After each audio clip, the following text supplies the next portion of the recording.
In 2100, disaster communication no longer depends on cell towers. It's handled by AI-enhanced cyber parrots that can deliver live video and spoken updates to any location on Earth. Their wings are embedded with micro solar panels, allowing endless flight time without recharging. Beaks are equipped with crystal-clear microphones to capture voices from hundreds of meters away. Eyes function as 360-degree cameras streaming real-time footage to rescue teams. They carry holographic projectors in their chests to display emergency instructions.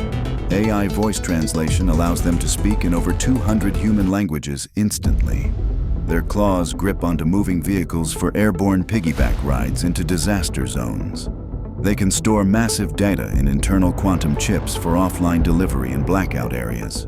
Tail feathers double as antennae for emergency radio transmission. They navigate via satellite guidance, avoiding all obstacles even in heavy storms. Their bodies are built with carbon fiber bones for high-altitude resistance. In 2100, parrots are flying communication hubs, keeping the world connected when it matters most.